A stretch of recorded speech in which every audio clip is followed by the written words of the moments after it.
ഇതെല്ലാം കൊച്ചിലെ തൊട്ട് എന്ത് ചെയ്യുന്നുണ്ട്? കറക്റ്റായിട്ട് ഈ പ്രമാണത്തിലുള്ള കാര്യങ്ങളെല്ലാം ന്യായപ്രമാണം.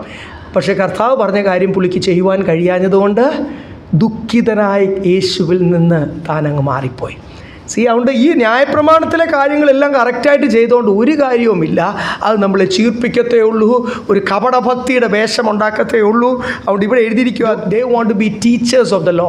അവർക്കെല്ലാം ന്യായപ്രമാണത്തിൻ്റെ 8, 9, 10 അത് ഇംഗ്ലീഷിലും മലയാളത്തിലും മാറി അങ്ങോട്ടും ഇങ്ങോട്ടും മേലിൽ താഴെ എഴുതിയിരിക്കുന്നത്. ഇവിടെ എഴുതിയിരിക്കുന്നത് ഇവർക്കുള്ളതാണ് ന്യായപ്രമാണം. ഇത് കറക്റ്റായിട്ട് ഉപദേശിച്ചാൽ ഇവരെല്ലാം പഴയ നിയമത്തിൽ ഞാൻ പറഞ്ഞല്ലോ, ആത്മാവിൻ്റെ ഒരു നടത്തിപ്പില്ല. ഇത് ചെയ്യല്ല, വിചാരം ചെയ്യല്ല, അല്ലെങ്കിൽ ഇവിടെ പറയുന്ന ഓരോ പാപങ്ങൾ ചെയ്യരുത്. ചെയ്താൽ അവൻ എന്ത് ചെയ്യും? കല്ലെറിഞ്ഞ്, അല്ലെങ്കിൽ അടുത്ത ശിക്ഷ. ആ ശിക്ഷയും അവിടെ എഴുതിയിട്ടുണ്ട്. അപ്പോൾ ഇത്രയും പാപം ചെയ്യുവാൻ ജഡത്തിൽ ജീവിക്കുന്ന യഹൂദന്മാർ, ദൈവം അവർക്കുള്ളതാണ്. പിന്നെ ഇത് കറക്റ്റായിട്ട് മനസ്സിലാക്കിയാൽ ഇത് പ്രയോജനമുള്ളതാണ്.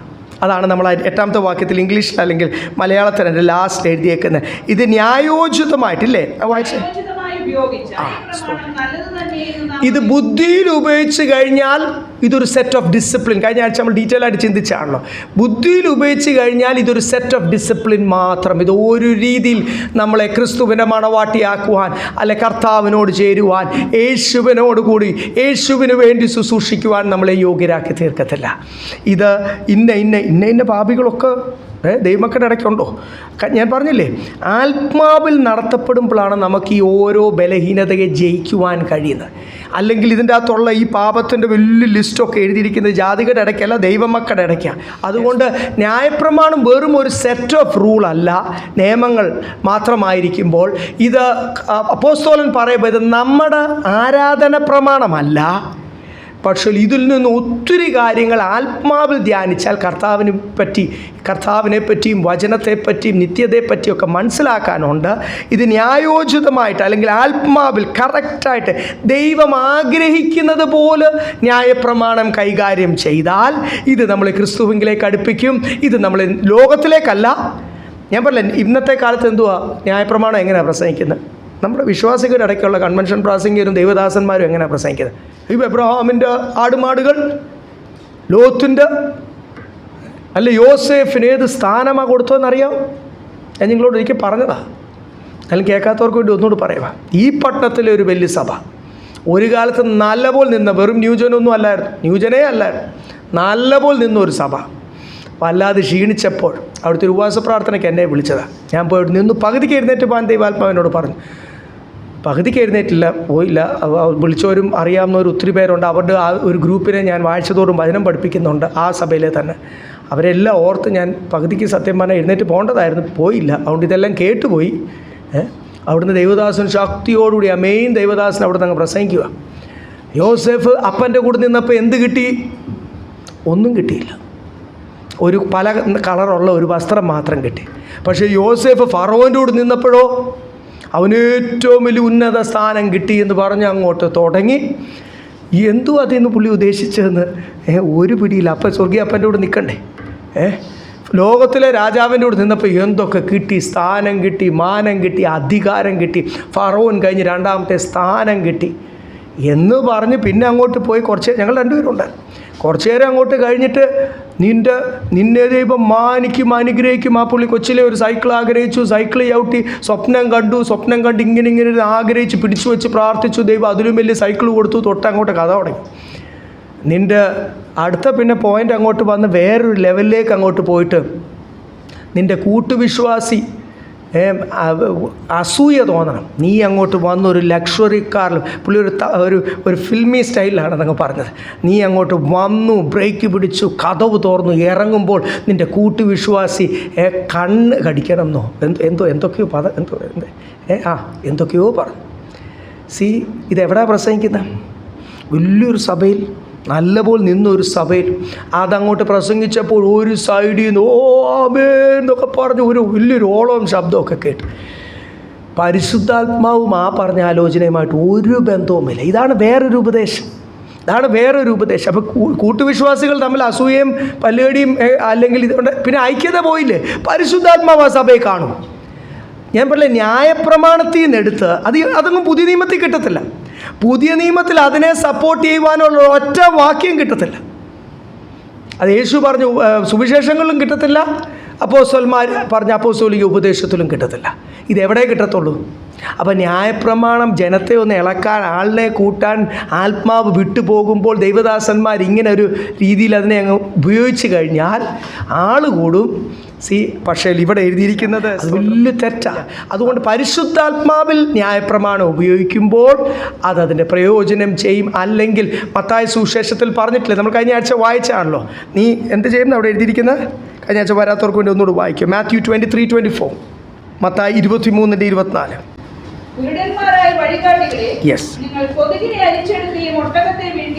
ന്യായപ്രമാണത്തിൻ്റെ ഉപദേഷ്ടാക്കന്മാരായ ശാസ്ത്രിമാരും അതിനെ അതുപോലും വാക്കാൽ പ്രമാണിക്കുന്ന പരീശന്മാരോടും പറയുക, നിങ്ങൾ കൊതുകിനെ അരിക്കും, എന്നിട്ട് വലിയ പാപങ്ങൾ എന്ത് ചെയ്യും? നിങ്ങൾ ഒട്ടകത്തെ നിങ്ങൾ വീഴും. ചെറിയ ചെറിയ വിഷയത്തിൽ ഭയങ്കര സ്ട്രിക്റ്റാണ്. പക്ഷേ നിങ്ങളുടെ ജീവിതത്തിലോ കർത്താവിനുള്ളിൽ വരുവാൻ കഴിയാത്ത, പരിശുദ്ധാത്മാവിനുള്ളിൽ വരാൻ കഴിയാത്ത വലിയ വിഷയങ്ങളായിരിക്കും. അതിൻ്റെ താഴോട്ട് 26-ാമത്തെ വാക്യം 8-ാമത്തെ വാക്യം വരെ പിന്നീട് നിങ്ങൾ വായിച്ചാൽ മതി. അവിടെ മുഴുവൻ അവിടെ അതാണ് എഴുതിയിരിക്കുന്നത്. അപ്പം ന്യായപ്രമാണം കൊണ്ട് പൗലോസ് പറയുക, എൻ്റെ അനുഭവത്തിൽ നിന്ന് ഞാൻ പറയുക, ഞാൻ ഒരു കാലത്ത് ന്യായപ്രമാണത്തിന് വേണ്ടി നിന്നപ്പോൾ ഈ ന്യായപ്രമാണത്തിൻ്റെ ഉപദേഷ്ടാക്കന്മാരും അതിൻ്റെ സന്നദ്ധൻ കൗൺസിൽ, അതിൻ്റെ മഹാപുരോഹിതൻ എന്ന് വെച്ചാൽ സർവ്വാധികാരി എന്ന് വേണം നമുക്ക് പറയാം, ഇല്ലേ? ന്യായപ്രമാണം പഠിപ്പിക്കുവാനും ആ പഴയ നിയമത്തിൻ്റെ അല്ലെങ്കിൽ ന്യായപ്രമാണത്തിൻ്റെ ശുശ്രൂഷ, ഏറ്റവും വലിയ ശുശ്രൂഷ മഹാപുരോഹിതനല്ലേ വർഷത്തിൽ ഒരിക്കൽ അതിപരിശുദ്ധ സ്ഥലത്ത് പ്രവേശിക്കുന്നത്. ആ മഹാപുരോഹിതൻ്റെ അധികാരപത്രവും വാങ്ങിച്ചുകൊണ്ടാണ് യേശുവിനെ ആരാധിക്കുന്നവർ എന്ത് ചെയ്തത്? വലിച്ച് ചങ്ങലയിൽ വലിച്ച് ദമസ്കോസിൽ നിന്ന് വലിച്ച് ഇവിടെ കൊണ്ടുവന്ന് കൊല്ലുവാൻ. അപ്പം ന്യായപ്രമാണത്തിന് വേണ്ടി എൻ്റെ വാക്ക് ഓർത്ത് ആ ന്യായപ്രമാണം അതുപോലെ ഞാൻ പാലിച്ച ബുദ്ധിയിൽ അതിൻ്റെ ചിന്തിച്ച് അത് ഞാൻ പാലിച്ച ഒരു സമയമുണ്ടായിരുന്നു. അന്ന് യേശു എന്നോട് പറഞ്ഞ എന്തുവാ? നീ എന്നെ ഉപദ്രവിക്കുന്നത് ഒരു കപടഭക്തിക്കാരനായിട്ട്, യേശുവിൻ്റെ പ്രവർത്തനത്തിന് എതിരെ, യേശുവിൻ്റെ പ്രവർത്തനത്തിന് തടസ്സമായിട്ട്, ദൈവമക്കൾക്കൊന്ന് വളരുവാൻ കഴിയാതെ, ദൈവമക്കൾക്ക് സ്വസ്ഥതയോടുകൂടി ദമസ്കസിൽ സിറിയയിലൊന്ന് ആരാധിക്കുവാൻ കഴിയാതെ അവരെ മുഴുവനും അവിടുന്ന് പിടിച്ച് ചങ്ങലയിൽ കെട്ടി. അതെല്ലാം അതിന് പ്രേരിപ്പിച്ചതാരാ? അതിൻ്റെ മഹാപുരോഹിതൻ, സന്നദ്ധൻ കൗൺസിൽ, അതിൻ്റെ അന്ന് പരീശനും ശാസ്ത്രിയൊക്കെ ആയിരുന്ന ഗമാലിയേലിൻ്റെ പാദവിടത്തിൽ നിന്ന് ന്യായപ്രമാണം ബുദ്ധിയിൽ ചിന്തിച്ച് പഠിച്ചപ്പോൾ എന്നെ കൊണ്ട് ഈ പ്രവർത്തനമാണ് ചെയ്യിപ്പിച്ചത്. പക്ഷേ അത് ആത്മാവിൽ പഠിച്ചു കഴിഞ്ഞാൽ അത് പ്രയോജനം. അത് രണ്ട് ഭാഗവും ഒത്തിരി അതിനെപ്പറ്റി ചിന്തിക്കാനുണ്ട്. ദൈവമക്കളെ, ഈ കാലഘട്ടത്തിൽ ഞാൻ പറഞ്ഞല്ലോ, ഹല്ലേലൂയ, ലോകത്തിലേക്ക് ഫോക്കസ് കൊടുക്കുവാനും നിൻ്റെ ധനം വർദ്ധിക്കും, വാലല്ല തലയാക്കും എന്നൊക്കെ പറഞ്ഞ് പഴയ നിയമത്തിൽ നിന്ന് എന്തെങ്കിലുമൊക്കെ പറഞ്ഞ് നിന്നെ ലോകത്തിൽ മാനിക്കുമെന്ന് പറയുന്ന പ്രമാണമെല്ലാം പ്രൈസ് ലോർഡ് മറ്റൊരു ഉപദേശമാണ്. അത് മറ്റൊരു ആത്മാവിലാണ്. അല്ലെങ്കിൽ തിമോത്തിയോസിനോട് താഴോട്ട് പറയുക, അത് കർശനമായിട്ട് അത് തെറ്റാന്ന് തന്നെ പറയണം എന്ന് പറഞ്ഞാണ് ശാസിച്ച് പറയുന്നത്. ഹല്ലേലൂയ. താഴോട്ട് വായിച്ചാട്ട് അതിൻ്റെ 11 തൊട്ട് വായിച്ചു. ഈ പരിജ്ഞാനം ഇത് സാധാരണ ആൾക്കാർക്ക് മനസ്സിലാകത്തില്ല. ആത്മാവിൽ ശുശ്രൂഷിക്കാതെ ബുദ്ധിയിൽ ഒത്തിരി ഓഫീസേഴ്സ് കൂട്ടായ്മകളുണ്ട്, നേവൽ ഓഫീസേഴ്സിൻ്റെ കൂട്ടായ്മകളുണ്ട്. അതിൻ്റെ അവിടെ ഇടയ്ക്കൊക്കെ ശുശ്രൂഷിക്കാൻ വിളിക്കുമായിരുന്നു. അപ്പോൾ അവിടെ ചെല്ലുമ്പോൾ വളരെ സ്നേഹിതരാ, ഞങ്ങൾ അയൽവക്കക്കാരാ, ഒന്നിച്ച് താമസിക്കുന്നവരാ, അങ്ങോട്ടും ഇങ്ങോട്ടുമൊക്കെ ശുശ്രൂഷയിൽ ബന്ധപ്പെട്ട ആ ദേശത്ത് നിന്നവരാ. എന്നോട് എൻ്റെ മെയിൻ പാസ്റ്റർ പറഞ്ഞൊരു കാര്യം, ഞങ്ങളിവിടെ എല്ലാ ഉപദേശവും, കാര്യം ഇവർക്ക് ഈ ട്രാൻസ്ഫർ കിട്ടുമ്പോൾ വിശാഖപട്ടണത്തു നിന്ന് കൊച്ചി പോവും, കൊച്ചിയിൽ നിന്ന് ബോംബെ പോവും, അവിടെ എല്ലാം ഈ നേവൽ കൂട്ടായ്മയുണ്ട്, ഇവിടെ ഉണ്ട്. അപ്പം ഞങ്ങൾക്ക് എല്ലാ ഉപദേശവും V accept all kinds of teachings here, we go with it. എല്ലാ ഉപദേശവും ഞങ്ങളിങ്ങനെ സ്വീകരിക്കും, കാര്യം എല്ലാ ടൈപ്പ് ആൾക്കാരും ഇതിൻ്റെ അകത്തുണ്ട്. പക്ഷേ അവരെല്ലാം ഓഫീസേഴ്സാണ്. അതിൽ ഏറ്റവും വലിയ ഓഫീസറായിരിക്കും, ചീഫായിരിക്കും, സീനിയർ ഓഫീസറായിരിക്കും പാസ്റ്റർ. വിശ്വാസികളൊക്കെ പുള്ളി സർ അതിൻ്റെ അകത്ത് നേവിയിൽ അങ്ങനെ ഒരു രീതിയുണ്ടല്ലോ, ഒരു ദിവസം നേരത്തെ വന്ന് ജോയിൻ ചെയ്താലും സെയിം പോസ്റ്റാണെങ്കിൽ പോലും ഒരു ദിവസം നേരത്തെ ജോലി ചെയ്യുന്ന മുൻപേ ജോയിൻ ചെയ്യുന്ന പട്ടാൾ സർവീസിന് ജോയിൻ ചെയ്യുന്ന ആളെയും നമ്മൾ സർ എന്ന് വിളിച്ചോണം. അങ്ങനെ ഒരു നിയമം അതിൻ്റെ തൊള്ളുണ്ട്. ഈ പാസ്റ്ററിൻ്റെയും വിശ്വാസികളെല്ലാം എന്തോ വിളിക്കുന്നു, വിശ്വാസികളും അത് തന്നെ അതിൻ്റെ ആൾക്കാരെ സ്റ്റാഫാണ്, അതുകൊണ്ട് അവരെല്ലാം സർ എന്നൊക്കെ വിളിച്ച് വേറെ രീതിയാണ്. അവിടെ എല്ലാവരും ഈ ജസ്റ്റ് ഇങ്ങനെ വന്ന് കസേരയിലൊക്കെ ചുറ്റിനും വന്നിരുന്ന് പ്രാർത്ഥിക്കുക പോലും ചെയ്യാത്ത മീറ്റിംഗ് തുടങ്ങുകയും കുറേ ഒത്തിരി ബുദ്ധിയുടെ ആലോചനകൾ ചിന്തിക്കുകയും. ഞാൻ ആദ്യം ഇവിടെ എറണാകുളത്ത് വന്നപ്പം ഇവിടെ ഒരു കൂട്ടായ്മ അങ്ങനെ ഉണ്ടായിരുന്നു. എല്ലാവരും ബാങ്ക് ഓഫീസേഴ്സും എല്ലാം വലിയ വലിയ ഓഫീസേഴ്സും റിട്ടയർഡ് ഓഫീസേഴ്സും എല്ലാവരും വന്ന് ഇങ്ങനെ ഇരിക്കും. വചനം ഭയങ്കര ബുദ്ധിയിലിരുന്ന് അങ്ങ് ഡിസ്കഷനാണ്. കാക്കനാട് ഞാൻ ഇതുപോലൊരു കൂട്ടായ്മയിൽ പോയി. ഇതൊക്കെ നമ്മൾ ശുശ്രൂഷിക്കാൻ വിളിക്കുന്ന ഇവരുടെ ഡിസ്കഷനൊക്കെ കുറേ നേരം ഇരുന്ന് കേട്ടു. കാക്കനാടും അത് തന്നെ ഞാൻ ചെയ്തു, ഇവിടെ പച്ചാളത്തും അത് തന്നെ ഞാൻ ചെയ്തു. ഇവരുടെ ഡിസ്കഷൻ കാര്യം നമുക്ക് പെട്ടെന്ന് ചെന്ന സിസ്റ്റം ഇവർ വർഷങ്ങളായിട്ട് കൂടിക്കൊണ്ടിരിക്കും. ഇവരതിന് കൂട്ടായ്മ എന്നാണ് പറയുന്നത്. പ്രാർത്ഥിച്ച് തുടങ്ങത്തുമില്ല, വന്നിരുന്ന് വലിയ വലിയ കാര്യങ്ങൾ. അപ്പം ജ്ഞാനികളാണേ, എല്ലാവർക്കും അതനുസരിച്ച് പഠിത്തമൊക്കെ ഉണ്ട്, അതും അനുസരിച്ച് എക്സ്പീരിയൻസ് ഉള്ള പോസ്റ്റിൽ ഇരുന്നവരാണ്. ഒത്തിരി പുസ്തകങ്ങൾ വായിക്കുന്നവരാണ്. എല്ലാം അത്യാവശ്യം തിയോളജിയൻസ് എന്നുള്ള രീതിയിലാണ് അവർ തന്നെ. അപ്പോൾ ഇങ്ങനെ ബുദ്ധിയിൽ ഇങ്ങനെ ഇരുന്ന് വചനം അനലൈസ് ചെയ്ത് വർഷങ്ങളായിട്ടിരിക്കുന്ന, പക്ഷേ ഓരോരുത്തരുടെ വിഷയങ്ങൾ അടുക്കുമ്പോഴാണ് ബന്ധനത്തിൻ്റെ മേൽ ബന്ധനം, കുടുംബം, തലമുറ എല്ലാം പോയി കിടക്കുക. പക്ഷേ ഇവരെന്തോ ഡിസ്കസ് ചെയ്യുന്നത് വചനത്തിൽ വലിയ വലിയ കടിച്ചാൽ പൊട്ടാത്ത കാര്യങ്ങൾ, വലിയ സംഭവങ്ങളാണ്. അത് നമ്മളിരുന്ന് കേൾക്കും, അയ്യോ ഇങ്ങനെയൊക്കെ ഉണ്ടോ എന്ന് നമ്മളും ചിന്തിച്ചു പോകും. അങ്ങനെ പരിശുദ്ധാത്മാവിൽ ഇതൊന്ന് അനലൈസ് ചെയ്യാത്തതുകൊണ്ട്, അത് പുതിയ നിയമമാണെങ്കിലും പഴയ നിയമമാണെങ്കിലും ആത്മാവിൽ ഇതൊന്ന്, പരിശുദ്ധാത്മാവല്ലേ ടീച്ചർ, നമ്മുടെ ബുദ്ധിയുടെ ആലോചനയിൽ നമ്മളിത് ചിന്തിച്ച് പോയി. നമ്മൾ പല സംസ്ഥാനത്തിൽ ഇതുപോലത്തുള്ള കൂട്ടായ്മകൾ കണ്ടിട്ടുണ്ട്.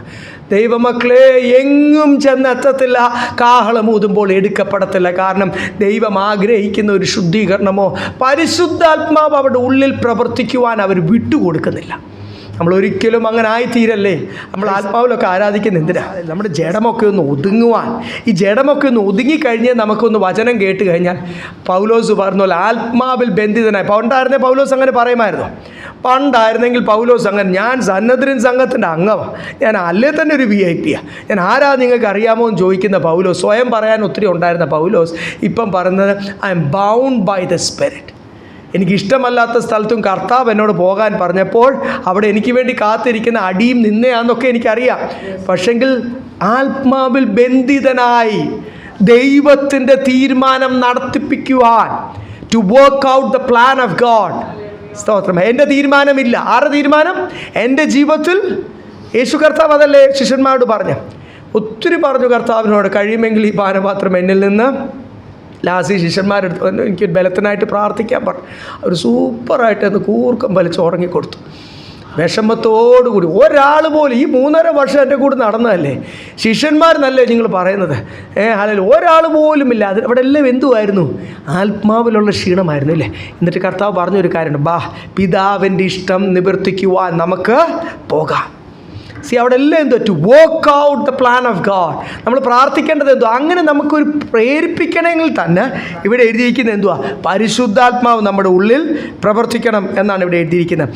ആ ശുശ്രൂഷ എന്നിൽ. ഇത് സാധാരണ നമ്മൾ കൊരിന്ത്യയിലേനൊക്കെ 2-ാം അധ്യായം വായിക്കുമ്പോൾ ഒന്ന് വായിച്ച് 1 കൊരിന്ത്യർ 2:14. 1 Corinthians chapter 2 verse 14.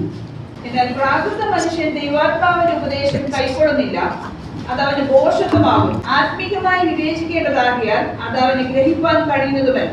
സകലത്തെയും വിവേചിക്കുന്നു, താൻ ആരാലും വിവേചിക്കപ്പെടുന്നതുമില്ല. ഇവിടെ ഇരിക്കുന്നത് പ്രാകൃത മനുഷ്യന്. ഈ പ്രാകൃത മനുഷ്യൻ എന്ന് പറഞ്ഞാൽ നമ്മൾ എന്തോ ചിന്തിക്കുന്നത്? മുടിയൊക്കെ വളർത്തി ഹിപ്പിയുടെ കൂട്ട് അങ്ങനെ ഇരിക്കുന്ന ഒരു മനുഷ്യനോ? ഈ പ്രാകൃത മനുഷ്യൻ എന്ന് പറഞ്ഞാൽ എന്തോ വല്ല നമുക്ക് ലോകത്തിൽ ഒരു ജഡീകനായിട്ടോ. അതിൻ്റെ ഇംഗ്ലീഷിൽ എഴുതിയിരിക്കുന്നത് എന്തോ? A natural man. സ്പിരിച്വൽ മാനും സാധാരണ മനുഷ്യൻ. സാധാരണ ലോക മനുഷ്യരൊക്കെ ചിന്തിക്കുന്ന പോലുള്ള ഒത്തിരി ദൈവമക്കളുണ്ട് കേട്ടോ, ഒത്തിരി ദൈവദാസന്മാരുണ്ട്. ആ ദൈവദാസന്മാരൊക്കെ പലപ്പോഴും പറഞ്ഞിട്ടുണ്ട്, നമ്മൾ കർത്താവ് നടത്തും എന്നൊന്നും പറഞ്ഞ് പോയിട്ട് ഒരു കാര്യമില്ല, നമ്മൾ ചില കാര്യങ്ങളൊക്കെ തീരുമാനം എടുക്കണം. ഞാൻ പലപ്പോഴും ഇവരുടെ വാക്കുകൾ, ഇതാണോ നിങ്ങൾ വിശ്വാസികളെ പഠിപ്പിക്കാൻ പോകുന്നത്? പിന്നെ വിശ്വാസികളുടെ കാര്യം പറയണം. ദൈവദാസന്മാർക്ക് തന്നെ ഒരു ഉറപ്പില്ല കർത്താവ് നടത്തുന്നു, വിശ്വാസമില്ല, കർത്താവിൽ ആശ്രയമില്ല, മുഴുവൻ ബുദ്ധിയുടെ ആലോചന. സാധാരണ ലോകമനുഷ്യ, പനി വന്നു കഴിഞ്ഞാൽ നിങ്ങൾക്കറിയാമോ സയൻസ് അനുസരിച്ച് ഇങ്ങനെ കർത്താവിന് സയൻസ് അറിയത്തില്ലേ? ഈ സയൻസിനെയും അതിൻ്റെ നിയമങ്ങളെയൊക്കെ ജയിച്ച് പിന്നെ അവസാനം ദൈവം പിന്നെ അങ്ങോട്ട് വിശ്വസിക്കാൻ കഴിയാത്തവരെ, ലോകത്തിനൊന്നും രക്ഷിക്കാൻ കഴിയാത്ത, മരുന്ന് ഇതുവരെ കണ്ടുപിടിക്കാത്ത ഒരു പ്രത്യേക സിൻഡ്രോം അവർക്ക് അങ്ങ് കൊടുക്കും. ഇനി നീ എന്തോ ചെയ്യും? ലണ്ടനിൽ പോയാലും സ്റ്റേറ്റ്സിൽ പോയാലും there is no treatment for you. ഇനി നീ എന്തോ ചെയ്യും? ഒത്തിരി പേരെ എനിക്കറിയാം സ്പെഷ്യൽ സിൻഡ്രോംസ് കൊടുക്കും കർത്താവ്. എന്നിട്ട് നീ പിന്നെ എവിടെ ചെയ്യും? ആരെ ആശ്രയിച്ചാലേ പറ്റൂ? ഇനി നീ നിൻ്റെ പണം നിന്നെ രക്ഷിക്കാതിരിക്കുമ്പോൾ, നിൻ്റെ ജ്ഞാനം നിന്നെ രക്ഷിക്കാതിരിക്കുമ്പോൾ, നിൻ്റെ കോണ്ടാക്ട്സ് നിന്നെ രക്ഷിക്കാതിരിക്കും. എത്ര സീനിയർ ഡോക്ടേഴ്സിനെ കണ്ടെന്ന് കൺസൾട്ട് ചെയ്യുന്നു പണ്ട് വല്ല കാര്യമുണ്ടോ? No one can save. ഓ യേശു മാത്രമേ ഉള്ളൂ എന്നപ്പം പറയും. അങ്ങനെ ഒരു സാഹചര്യത്തിലേക്ക് കർത്താവ് കൊണ്ടുവരുന്ന ഒത്തിരി പേരെ എനിക്കറിയാം. അങ്ങനെ കൊണ്ടുവരുന്നതിന് മുമ്പേ നമ്മൾ മനസ്സിലാക്കണം, യേശു പറയുന്ന പോലെ എന്നിൽ കൂടല്ലാതെ നിനക്കൊന്നും ചെയ്യുവാൻ രക്ഷിക്കപ്പെട്ട ദൈവത്തിൽ ക്രിസ്തുവിൻ്റെ ശരീരത്തിലേക്ക് ചേർന്ന ഓരോ വ്യക്തി. അപ്പം ഈ ആത്മീയ കാര്യങ്ങളൊന്നും ഇവിടെ എഴുതിയിരിക്കുന്ന പ്രാകൃത മനുഷ്യൻ ഇവന് മനസ്സിലാകുന്നില്ല. അതൊക്കെ അവന് ഭോഷത്വമാണ്. ന്യായപ്രമാണം പോലും അവരതെടുക്കുന്നത് ബുദ്ധിയിലാണ്. പക്ഷെ ഒരു ആത്മീയന്, സ്തോത്രം, ആത്മാവിലാണ് സകലവും വിവേചിക്കുന്നത് എന്നിവിടെ നമ്മൾ കണ്ടിട്ടാണ്. ഇനി 11-ാമത്തെ വാക്യം തൊട്ട് വായിക്കുമ്പോൾ നിങ്ങൾക്ക് മനസ്സിലാകും. ഈ പരിജ്ഞാനം എന്നിൽ ഫലമേൽപ്പിച്ചിരിക്കുന്നതായി ധന്യനായ ദൈവത്തിന്റെ മഹത്വമുള്ള സുവിശേഷത്തിന് അനുസാരമായത് തന്നെ. ഇവിടെ എഴുതിയിരിക്കുന്ന ഈ പരിജ്ഞാനം എന്നിൽ പരമേൽപ്പിച്ചത് ആരാ? ഒരു യോഗ്യതയും എനിക്കില്ല. പൗലോസിന് പറയാനുണ്ട്, ന്യായപ്രമാണത്തിന് വേണ്ടി ആൾക്കാരെ തല്ലുകയും കൊല്ലുകയും സ്തേഫാനോസിനെ കല്ലെറിയുവാൻ കൊണ്ട് തൻ്റെ വസ്ത്രം കാത്തവനാണ്. അതുകൊണ്ട് ന്യായപ്രമാണത്തിന് വേണ്ടി ഒത്തിരി പേരെ കൊന്നവനാണ്. പിന്നെ എൻ്റെ കൊതി തീരാഞ്ഞിട്ട് ഡമസ്കസിൽ പോയി യേശുവിനെ ആരാധിക്കുന്നതിനെ മുഴുവനും നശിപ്പിക്കുമെന്ന് പറഞ്ഞ് നടന്നവനാണ്. ആ എന്നെ തന്നെ ഈ വിലയേറിയ ഗ്ലോറിയസ് ഇല്ലേ, ഈ മഹത്വമുള്ള this glorious gospel of the blessed God which was committed into my trust. എന്നെ വിശ്വസിച്ച് എന്നെ ദൈവം എന്ത് ചെയ്തു? He trusted me. എന്നിട്ട് എന്നെ ഈ മഹത്വമേറിയ സുവിശേഷം പരമേൽപ്പിച്ചു. ഞാൻ അതിനൊട്ടും യോഗ്യനല്ലെന്ന് താഴോട്ടുള്ള വാക്യങ്ങൾ താഴോട്ടോട് വായിച്ച് 12 വായിച്ച്. ശക്തി നൽകിയ ക്രിസ്തുയേശു എന്ന നമ്മുടെ കർത്താവ് എന്നെ വിശ്വസ്തനെന്ന് എണ്ണി ശുശ്രൂഷയ്ക്കാക്കിയതുകൊണ്ട് ഞാൻ അവനെ സ്തുതിക്കുന്നു. എന്നെ വിശ്വസ്തനെന്ന് എണ്ണി. എന്നെ ദൈവം, ഞാൻ അങ്ങനെ അല്ലായിരുന്നു, ബുദ്ധിയിലായിരുന്നു ഞാൻ ന്യായപ്രമാണം അനലൈസ് ചെയ്തുകൊണ്ടിരുന്നത്. ഞാൻ ഒട്ടും അതിന് യോഗ്യനല്ല. എന്നെ വിശ്വസ്തനെന്ന് എണ്ണി ഈ മഹത്വമേറിയ സുവിശേഷം. അതിൻ്റെ മഹത്വം നിങ്ങൾക്കറിയാം. അതിൻ്റെ ഒരു മഹത്വം, സന്തോഷമൊന്നും നിങ്ങളുടെ മുഖത്ത് കാണുന്നില്ല. ബൈബിളൊക്കെ വായിക്കാൻ പറഞ്ഞാൽ നാളെ ഒരാൾ പറഞ്ഞിട്ട് ഉറക്കം വരാനുള്ള ഏറ്റവും ബെസ്റ്റ് മെഡിസിനാണ് ബൈബിൾ എടുത്ത് വായിച്ചാൽ മതി എന്ന് പറഞ്ഞത്. അല്ലാതെ എന്ത് ചെയ്താലും ഞാൻ കണ്ടിട്ടുണ്ട് ആൾക്കാർ, ഒത്തിരി പേരെ നമുക്കറിയാമല്ലോ, ഉറങ്ങാത്തപ്പോൾ നമ്മൾ സ്ലീപ്പിംഗ് പിൽസ് കൊടുക്കുന്നു, അല്ലെങ്കിൽ അത് കഴിച്ചിട്ടും ഏക്കാത്തവരൊക്കെ നമുക്കറിയാം. പക്ഷേ ബൈബിൾ എടുത്തൊന്ന് വായിച്ചു കഴിഞ്ഞാൽ എന്ത് ചെയ്യും? ഇനി ബൈബിൾ ക്ലാസ് കേട്ടാൽ തന്നെ ഇവിടെ കുറച്ച് നേരമായിട്ട് കേൾക്കും, ഒത്തിരി കോട്ടുവാ വരുന്നു. അത് കണ്ടിട്ട് എനിക്കും കോട്ടുവാ വരുന്നു. Praise the Lord. ഈ മഹത്വമേറിയ സുവിശേഷം എന്നൊന്നും പറഞ്ഞിട്ട് ഏൽക്കുന്നില്ല. Praise the Lord. അതിന് ഡെപ്ത് ഉണ്ട് ദൈവമക്കളെ. ഹല്ലേലൂയ. ഒന്നാമത് ശനിയാഴ്ച പാതിരാത്രി വരെ ഇരിക്കല്ല. ശനിയാഴ്ച പ്രാർത്ഥനയോടുകൂടി കുറച്ച് നേരത്തെ കിടന്ന് ഉറങ്ങണം. ഞായറാഴ്ച രാവിലെയൊക്കെ പ്രാർത്ഥനയോടുകൂടിയൊക്കെ എഴുന്നേറ്റ് പ്രാർത്ഥിച്ച് ഒരുക്കത്തോടു കൂടിയൊക്കെ വരണം. അങ്ങനെ നമ്മൾ ചെയ്യുവാണെങ്കിൽ കുറച്ചുകൂടെ ഇതിൻ്റെ ആഴങ്ങളൊക്കെ നമുക്ക് ഒന്നിച്ച് ചേർന്ന് നിങ്ങൾ ഏറ്റെടുക്കുവാനുള്ളൊരു കപ്പാസിറ്റിയിലല്ല ഇരിക്കുന്നെങ്കിൽ പരിശുദ്ധാത്മാവ് പിന്നെയും ആഴങ്ങളിലേക്കൊന്നും പോകത്തില്ല. പോയിട്ട് എന്നാ കാര്യം? അത് നിങ്ങളുടെ ഉള്ളിൽ കയറുന്നില്ല. അതുകൊണ്ട് നമ്മൾ ദൈവസന്നിധിയിൽ വരുമ്പോൾ അല്പം ഒരുക്കത്തോടു കൂടിയൊക്കെ വന്നാൽ, പ്രിപ്പറേഷനോടുകൂടി, അല്ലെങ്കിൽ ഒരു കപ്പാസിറ്റിയോടുകൂടി വരണം. ബാക്കിയുള്ളതെല്ലാം ഹൃദയത്തിൽ നിന്ന് ഡ്രെയിൻ ഔട്ട് ചെയ്യണം, ഇല്ലേ? നമ്മൾ നല്ലത് വില കൂടിയത് ഫില്ല് ചെയ്യുവാൻ നേരം നമ്മളെ പാത്രം ശരിക്കും ഒന്ന് കഴുകും, അത് മുഴുവൻ ഉണക്കും. അല്ലാത്തതൊന്നും അതിൻ്റെ അകത്ത് വേണ്ട. നല്ല സ്തോത്രം, നല്ല സാധനങ്ങൾ, വിലയുള്ള സാധനങ്ങൾ നിറയ്ക്കാൻ. അതുപോലെ നമ്മുടെ ഹൃദയമൊക്കെ ഒന്ന് കാലിയാക്കി നമ്മളെ ഭാരപ്പെടുത്തുന്ന വിഷയങ്ങളൊക്കെ ഒന്ന് ദൈവസന്നിധിയിൽ സമർപ്പിച്ച് ദൈവസന്നിധിയിൽ വരുവാണെങ്കിൽ, ഇവിടെ പറയുന്ന പോലെ പ്രാകൃത മനുഷ്യനായിട്ട്, അല്ലെങ്കിൽ നാച്ചുറൽ മാൻ, ഒന്നും മനസ്സിലാക്കാത്ത എനിക്ക് എൻ്റെ കാര്യം നടക്കണം. ലോകമനുഷ്യരെങ്ങനെ എവിടെ പോയി പ്രാർത്ഥിച്ചാലും കുഴപ്പമില്ല. ഇവിടെ പ്രാർത്ഥിച്ചിട്ട് ശരിയായില്ല, അടുത്ത സഭയിൽ പോകും. അവിടെ പ്രാർത്ഥിച്ചിട്ട് കാര്യങ്ങളൊന്നും സാധിച്ചില്ലെങ്കിൽ എന്ത് ചെയ്യും? അത് വേളാങ്കണ്ണി പോയി പ്രാർത്ഥിച്ചിട്ടില്ലേ പരുമല പോകും, അവിടെ പറ്റിയില്ല മഞ്ഞനിക്കരെ പോകും എന്ന് പറയുന്ന പോലെ ഉള്ളൂ. അങ്ങനെ സഭ മാറിയ ആൾക്കാരുണ്ട്.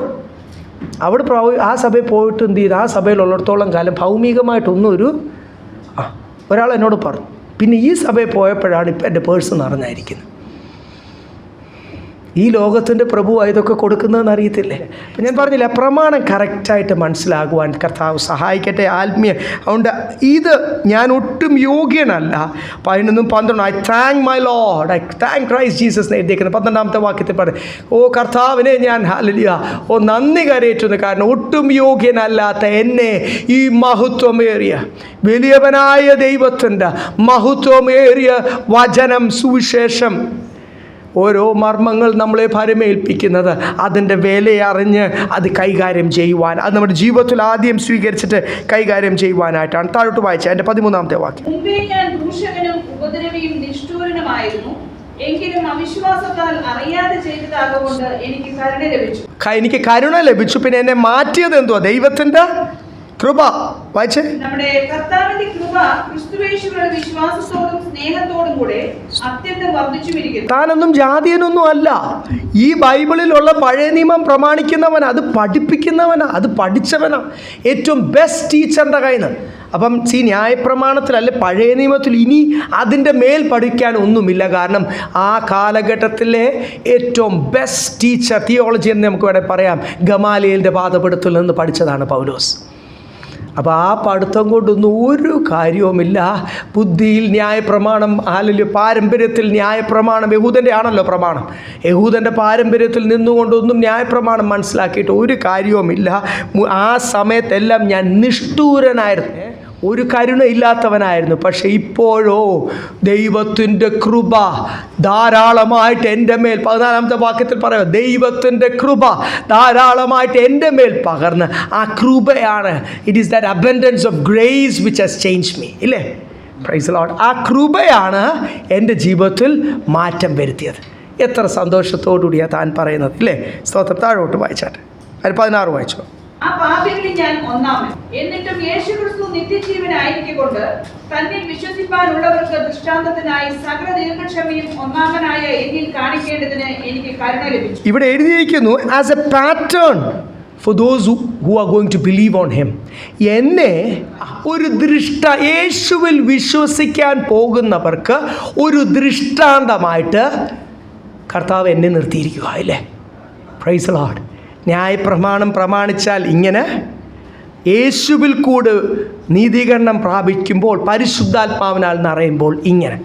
അങ്ങനെ ക്രിസ്തുവിൽ വിശ്വസിക്കാൻ പോകുന്നവർക്ക് കർത്താവ് എൻ്റെ മേൽ കരുണ കാണിച്ച് ദീർഘക്ഷമയോടുകൂടി എന്നെ പണിത് എന്നെ ഒരു ദൃഷ്ടാന്തമായിട്ട് നിർത്തിയിരിക്കുന്നു എന്നാണ് നമ്മളിവിടെ കാണുന്നില്ലേ? ഒരു പാറ്റേൺ ആയിട്ട്, അനേകർക്കൊരു റോൾ മോഡലായിട്ട് എന്നെ എൻ്റെ ദേശത്ത് ഒരു ദൃഷ്ടാന്തമായിട്ട് നിർത്തിയിരിക്കുന്നു. പറയാൻ പറ്റുമോ?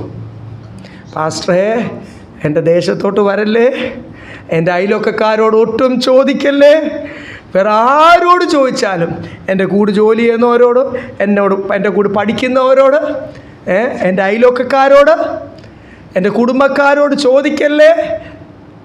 ഞാൻ ദൂരെ പോയി പ്രവർത്തിച്ചോളാം, കാസർഗോഡ് പോയി പ്രവർത്തിച്ചോളാം, മംഗലാപുരത്ത് പോയി പ്രവർത്തിച്ചോളാം, കാശ്മീരിൽ പോയി പ്രവർത്തിച്ചോളാം, എവിടെ വേണം പ്രവർത്തിച്ചോളാം, അവിടെയൊക്കെ എന്നെപ്പറ്റി ചോദിച്ചു നല്ല സാക്ഷ്യമായിരിക്കും. പക്ഷേ കുടുംബക്കാരോടും കുടുംബത്തോടും ദേശത്തും അയൽവക്കക്കാരോടും ഒന്നും എന്ത് ചെയ്യല്ലേ? കൂടെ ജോലി ചെയ്യുന്നവരോട് ചോദിക്കാമോ? Price the Lord. കൂടെ പഠിക്കുന്നവരോട് ചോദിക്കാമോ? ജോണേ, കോളേജിൽ കൂടെ പഠിക്കുന്നവരോട് ചോദിക്കാമോ? ക്രിസ്തുവിൽ വിശ്വസിക്കാൻ പോകുന്നവർക്ക് ഒരു പാറ്റേണായിട്ട് എന്നെ ദൈവം നിർത്തിയിരിക്കുന്നു. ദൈവമക്കളെ, നമ്മുടെ ജീവിതത്തിൽ നിന്ന് ഒരു പാറ്റേണായിട്ട് കർത്താവ് എന്നെ നിർത്തിയിരിക്കുന്നു എന്നൊന്ന് മനസ്സിലാക്കുവാൻ, ഒരു ദൃഷ്ടാന്തമായിട്ട് കർത്താവ് എന്നെ നിർത്തിയിരിക്കുന്നു. 17-ാമത്തെ വാക്യം വായിച്ചാൽ, നിത്യരാജാവായി അക്ഷയനും അദൃശ്യനുമായ ഏക ദൈവത്തിന് എന്നേക്കും ബഹുമാനവും മഹത്വവും. ആർക്ക് പാറ്റേണായിട്ടാണ് നിർത്തിയിരിക്കുന്നത്? ഓർത്തോണം, വെളിപ്പാട് പുസ്തകം ഒക്കെ അവിടെ എല്ലാം എഴുതിയിരിക്കുക. ദൂതന്മാരെപ്പോഴും വാഴ്ത്തും, പ്രധാന ദൂതന്മാരും കെരൂബും സറാഫുകളും എല്ലാം മോഹം മറച്ച് കർത്താവിനെ ആരാധിക്കുന്ന, ഈ നീലക്കണ്ണും ഗോൾഡൻ മുടിയുമുള്ള ഈ പടത്തി വരച്ച് വെച്ചിരിക്കുന്ന ആ മനുഷ്യനെ അല്ല. ആരെ ആരാധിക്കുന്നത്? വെളിപ്പാട് പുസ്തകത്തിൽ എഴുതിയിരിക്കുന്ന പോലെ സൂര്യനെ, കർത്താവിനെ നോക്കുവാൻ കഴിയത്തില്ല. മനുഷ്യനായ യേശുവിനെ അറിയാവുന്ന യോഹന്നാൻ ശരിക്കുള്ള യേശുവിനെ കണ്ടപ്പോൾ എന്ത് ചെയ്തു? പേടിച്ചിട്ട് മരിച്ചവനെ പോൽ താഴെ വീണു. പേടിക്കണ്ടെന്ന് പറഞ്ഞ് എഴുന്നേൽപ്പിക്കുന്ന നമുക്ക് കാണാം. ഒരു യഹൂദനൊക്കെ പേടിച്ച് വീഴണമെങ്കിൽ ഭയങ്കരനായില്ലേ? യഹൂദൻ അങ്ങനെ വല്ല പേടിക്കുന്നവനാണോ? അതും യേശുവിനെ കൂടി നടക്കുന്നവൻ, അതും ദൈവദാസൻ, ചൂട് എണ്ണയിലിട്ടിട്ട് പേടിക്കാത്തവൻ. ഈ പത്മോസിൽ കിടന്നപ്പോഴല്ലേ യേശുവിനെ കണ്ടത്. തിളച്ച എണ്ണയിലിട്ടിട്ട്, അങ്ങനെയല്ല ചരിത്രം പറയുന്നത്. തിളച്ച എണ്ണയിലിട്ട് തന്നെ എണ്ണയിലല്ല എവിടെ വേണ്ടിലിട്ടോ രാജാവിൻ്റെ മുഖത്ത് നോക്കി പറഞ്ഞവൻ. ആ ധൈര്യശാലി, അപ്പോസ്തലന്മാരിൽ ഏറ്റവും ധൈര്യമുള്ളവൻ എന്ന് വേണേൽ പറയാം. അതുപോലെ പീഡനങ്ങൾ കൂടും തന്നെ കൊല്ലാനൊക്കെ നോക്കിയിട്ട് ഇപ്പം കിടക്കുന്നത് എവിടാ? പത്മോസിലാണ്. പത്മോസിൽ താൻ വിളിച്ചു കൂവൊന്നും അല്ല, എൻ്റെ അമ്മേ എന്നെ രക്ഷിക്കണമെന്നൊന്നും പറഞ്ഞ് വിളിച്ചു കൂവല്ല. അവിടെ ശാന്തമായിട്ടിരുന്ന് സ്വർഗമിറങ്ങി വന്നതാണോ, തന്നെ സ്വർഗത്തിലേക്ക് ശരീരത്തോടുകൂടി എടുത്തുകൊണ്ട് പോയതാണോ എന്ന് അറിയത്തില്ല. എങ്കിലും ശാന്തമായിട്ടിരുന്ന് അവിടെ സ്വർഗീയ ദർശനം കാണുമ്പോൾ എത്ര ധൈര്യമുള്ളവനാണ്. പക്ഷേ ശരിക്കും തേജസ്കരിക്കപ്പെട്ടവനായി യേശുവിനെ കണ്ടപ്പോൾ താൻ ഭയന്നു പോയി, പേടിച്ചു പോയി. ആ ഭയങ്കരനായ ദൈവത്തിൻ്റെ എന്തുണ്ടെങ്കിലും ക്ഷമിക്കും കർത്താവ്. പാപം ചെയ്തിട്ട് പിന്നെ ചുമ്മാ കർത്താവെ ക്ഷമിക്കണേ, പിന്നെയും പോയി പാപം ചെയ്യും, പിന്നെയും കർത്താവിനെ പേടിയില്ലാത്തതിൻ്റെ കാരണം കർത്താവ് ആരാന്ന് ദർശനത്തിൽ കൂടെങ്കിൽ കർത്താവ് അങ്ങയുടെ തേജസ് എന്നെ ഒന്ന് കാണിക്കണേ. ഭയങ്കരനായ ദൈവം, വലിയവനായ ദൈവം, ആ ദൈവത്തിൻ്റെ ഭയങ്കര, അതുകൊണ്ടാണ് ഇവിടെ എഴുതിയിരിക്കുന്നത് സ്തോത്രം, ആ ദൈവത്തിൻ്റെ ശുശ്രൂഷകനായിട്ടാണ് എന്നെ തീർത്തിരിക്കുന്നത്. ആ ദൈവത്തിൻ്റെ മഹത്വമേറിയ ശുശ്രൂഷ. അല്ലാതെ കർത്താവിന് ബലമില്ലാത്തതുകൊണ്ടും ആ തുരുമ്പിടിച്ച ആണി തന്നെ അവിടെ തൂക്കിയിട്ടുകൊണ്ടൊന്നും ഇറങ്ങി വരാഞ്ഞതല്ല. നമ്മളെ ഓർത്ത് നമുക്ക് വേണ്ടി യാഗമായി തീരണമെന്ന് ഓർത്ത് മാത്രം. ഈ ലോക ഗവൺമെൻറ് മുഴുവനും ഞങ്ങൾ സുവിശേഷം അങ്ങ് നിർത്തിക്കളയും, സുവിശേഷ പ്രവർത്തനം നിർത്തിക്കളയും, ആരാധന നിർത്തും. 2 ദൈവദാസന്മാരെ 2 അടിയും അടിക്കുന്നുണ്ട്. നിന്നു പോകുന്ന പ്രവർത്തനമൊന്നും അല്ല ദൈവമക്കളെ. പരിശുദ്ധാത്മാവ് ശക്തീകരിക്കുന്നിടത്തോളം ലോകത്തിൻ്റെ അറ്റത്തോളം പോയി ഹല്ലേലൂയ ശക്തിയോടുകൂടി നമ്മൾ ഓരോരുത്തരും, ചിലരല്ല, ഞാൻ പറയുമെന്ന് പറയണം, പ്രൈസ് ദി ലോർഡ്, എൻ്റെ മക്കൾ പറയുമെന്ന് പറയണം. അവരെ ലോകത്തിൻ്റെ അറ്റത്ത് എല്ലാവരും എവിടെയെങ്കിലുമൊക്കെ വിടാൻ ഭയങ്കര ധൃതിയാണല്ലോ. എവിടെയെങ്കിലുമൊക്കെ അങ്ങ് പോകട്ടെ എന്നാണ് പറയുന്നത്. സ്മാർട്ടാകട്ടെ, നന്നായി വരട്ടെ. അവർ നന്നായി വരണമെങ്കിൽ എന്ത് ചെയ്യണം? അഭിഷേകം പ്രാപിച്ചു പോകണം. അല്ലെങ്കിൽ ഏത് ആത്മാവായിരിക്കും പിന്നെ അവരെ നയിക്കുന്നത്? വാക്യത്തിൻ്റെ ബലം കൊണ്ടോ ഓർമ്മശക്തി കൊണ്ടോ വാക്യം ഒത്തിരി ബൈബിൾ വാക്യങ്ങൾ ഇത്ര പഠിച്ചത് കൊണ്ടൊന്നും ആർക്കും നിൽക്കാൻ കഴിയത്തില്ല. അങ്ങനെയുള്ള ഒത്തിരി പേര് വീണ് നിൽക്കും നമുക്കറിയാം. ആത്മാവിൻ്റെ ശക്തി പ്രാപിച്ച് വേണം ലോകത്തിൻ്റെ അറ്റത്തോളം പോയി നമ്മുടെ തലമുറയും കർത്താവിന് വേണ്ടി സംസാരിക്കണം, സുവിശേഷകരായി തീരണം എന്നൊന്ന് പ്രാർത്ഥിച്ച് തുടങ്ങാമോ ഇന്നോട്ട്? മക്കളെ പറ്റിയുള്ള ദൈവത്തിൻ്റെ പ്ലാൻ വെളിപ്പെടുന്ന നമുക്ക് കാണാം. സ്തോത്രമൊന്നുമില്ല, അതല്ലായിരുന്നു എനിക്ക് മക്കളെ പറ്റിയുള്ള പ്ലാൻ. Price the Lord. അതിനു വേണ്ടി അല്ല ഞാൻ ഉപവസിച്ച് പ്രാർത്ഥിച്ചത്, അതിനു വേണ്ടി അല്ല ഞാൻ പിടിച്ചു വെച്ച് പ്രാർത്ഥിച്ചതോ ആഗ്രഹിച്ചതോ, ഇല്ലേ? നിങ്ങളുടെ ആഗ്രഹം നടത്തിച്ചെടുക്കുമ്പോൾ അതിന് വരാൻ പോകുന്ന ഭവിഷ്യത്തുകളും നിങ്ങൾ കാണാൻ പോകുന്നേ ഉള്ളൂ. പിന്നെ കിടന്ന് കരഞ്ഞിട്ട് കാര്യമില്ല. അവിടെ ദൈവസന്നിധിയിൽ ദൈവ ഇഷ്ടത്തിനായിട്ട് തലമുറകളെ സമർപ്പിച്ചോ. പണിതെടുക്കുന്നൊക്കെ അവരെങ്ങനെ പണിതെടുക്കുന്നൊന്നും പറയണ്ട. പണിതെടുക്കുന്നത് ആരാണ്? കർത്താവാണ്. ദൈവസന്നിധിയിൽ ദൈവ ഇഷ്ടത്തിനായിട്ട് സമർപ്പിച്ചാൽ മതി. ആ കർത്താവിനെ പറ്റി ഇപ്പം നമ്മൾ പഠിക്കാൻ പോകും അടുത്ത അധ്യായങ്ങളിൽ. ഇവിടെ 1 തിമോത്തിയോസ് 6-ാം അധ്യായം 14 തൊട്ടൊന്ന് വായിച്ചേ. 1 Timothy chapter 6 verse 14 onwards. സകലത്തെയും ജീവിപ്പിക്കുന്ന ദൈവത്തെ പൊന്തിയോസ് പീലാത്തോസിന്റെ മുമ്പിൽ നല്ല സ്വീകാരം കഴിച്ച ക്രിസ്തുയേശുവിനെയും സാക്ഷി വെച്ച് ഞാൻ നിന്നോട് ആജ്ഞാപിക്കുന്നു, ഏകാധിപതിയും രാജാതിരാജാവും. ഈ പീലാത്തോസ് ആണ് ആവുന്ന അത്രയും പാപം ഉണ്ടെന്നും ഒക്കെ പറഞ്ഞ് ഒത്തിരി നോക്കി അവസാനം താൻ കൈ കഴുകി. ഈ മനുഷ്യൻ്റെ ഞാൻ എത്ര നോക്കിയിട്ട് ഒരു കുറ്റം കണ്ടുപിടിക്കുവാൻ? അതുപോലെ നിൽക്കണം നമ്മളും. അല്ലാതെ ഈ പൊന്തിയോസ് പിലാത്തോസ് എന്ന് മാത്രം പറഞ്ഞാൽ പറ്റത്തില്ല. ആ പിലാത്തോസിന് മുമ്പിൽ നല്ല സ്വീകാരം കഴിച്ച എന്ന് വെച്ചാൽ എത്ര കുറ്റം നോക്കിയിട്ടും യഹൂദ കൗൺസിൽ നോക്കി അവർ കൊണ്ട് പിലാത്തോസിന് മുമ്പിൽ കൊണ്ട് നിർത്തി. എന്നിട്ട് ഒരു കുറ്റം കണ്ടുപിടിക്കാൻ പറ്റിയോ? അതാണ് അതിൻ്റെ അർത്ഥം. ആ പിലാത്തോസിൻ്റെ മുമ്പിൽ, അല്ലെങ്കിൽ അന്നത്തെ അധികാരി, ആ വലിയ അധികാരിയുടെ മുമ്പിൽ, ആ കോടതിയുടെ മുമ്പിൽ ഒരു കുറ്റം നോക്കിയിട്ട് കണ്ടുപിടിക്കുവാൻ കഴിയാത്ത ആ കർത്താവിൻ്റെ മക്കളാണ് നമ്മൾ. ലോകം എങ്ങനെ നോക്കിയാലും നമ്മുടെ ജീവിതത്തിൽ എന്ത് പാടില്ല? ഒരു കുറ്റം കണ്ടുപിടിക്കുവാൻ. ആ നല്ല സ്വീകാര്യം കർത്താവിനുണ്ടായിരുന്നു. പലരും അത് വലിയ കാര്യത്തിന് ഈ ലൈൻ അങ്ങ് പറയും. കർത്താവിന് നല്ല സ്വീകാര്യം അല്ല, ആ കർത്താവിനെ പോലെ ആരായി തീരണം എന്ന് അവിടെ എഴുതിയിരിക്കുന്നത്. ആ കർത്താവിൻ്റെ മഹത്വമേറിയ ശുശ്രൂഷയാണ്, വചനമാണ്, സുവിശേഷമാണ് എന്നെ പരമേൽപ്പിച്ചിരിക്കുന്നത്. വായിച്ചേ, ആ പിലാത്തോസിന് മുമ്പിൽ നല്ല സ്വീകാര്യം കഴിച്ച യേശു ആരാ? ധന്യനായ ഏകാധിപതി, ഞാൻ പറഞ്ഞില്ലേ, പിതാവ്, പുത്രൻ, പരിശുദ്ധാത്മാവ്, ത്രിയേക ദൈവം, ആ മർമ്മം സ്വർഗത്തിൽ ചെല്ലുമ്പോഴേ മുഴുവൻ മനസ്സിലാകത്തുള്ളൂ. ഹല്ലേലൂയ. യേശുവിനെ പറ്റി എവിടെ എഴുതിയിരിക്കുന്നത്? പിതാവായ ദൈവത്തെ പറ്റിയല്ല. പിലാത്തോസിന് മുമ്പിൽ നല്ല സ്വീകാര്യം കഴിച്ച യേശു ക്രിസ്തുവിനെ പറ്റി എവിടെ എഴുതിയിരിക്കുന്നത്? താൻ ആരാന്ന് എവിടെ എഴുതിയിരിക്കുന്നു? ഒന്ന് വായിച്ചേ. യെസ്, താൻ യേശു രാജാതി രാജാവ്, കർത്താതി കർത്താവ്, താൻ മാത്രം. Yes, hallelujah. ഇംഗ്ലീഷിലൊക്കെ അതിൻ്റെ വളരെ ഡെപ്തിൽ എഴുതിയിരിക്കുന്നത്. യെസ്, വായിച്ചോ. അടുത്തുകൂടാത്ത വെളിച്ചത്തിൽ വസിക്കുന്നവൻ, മനുഷ്യർ ആരും കാണാത്തവനും കാണുവാൻ കഴിയാത്തവനുമായി തക്ക സമയത്ത് ആ പ്രത്യക്ഷത വരുത്തും. ആ ദൈവത്തിന് ഹല്ലേലൂയ ബഹുമാനവും എല്ലാ മഹത്വവും. ആ ദൈവത്തിൻ്റെ വലിയൊരു സുവിശേഷമാണ് എന്നെ പരമേൽപ്പിച്ചിരിക്കുന്നത്. അപ്പം ആ സുവിശേഷം കൊണ്ട് നടക്കണമെങ്കിൽ I need to be worthy for it, അല്ലേ? ഞാനതിന് യോഗ്യനായി തീരണം. എല്ലാ രീതിയിലും ഞാൻ ഇന്നതെന്ന് പറയുന്നില്ല, അകത്തും പുറത്തും, സംസാരത്തിലും ചിന്തയിലും പ്രവൃത്തിയിലും എല്ലാ രീതിയിലും ഞാനും നിങ്ങളും യോഗ്യരായി തീരണമെന്ന് ഇന്ന് പകൽക്കാലം ദൈവത്തിൻ്റെ പരിശുദ്ധാത്മാവ് ഒന്നോട് നമ്മളെ ഓർപ്പിക്കുന്നു. നമ്മളങ്ങ് തീരുമാനമെടുത്താൽ മതി. തീരുമാനമെടുക്കണം, അതനുസരിച്ച് നമ്മളെ തന്നെ ക്രമീകരിക്കണം.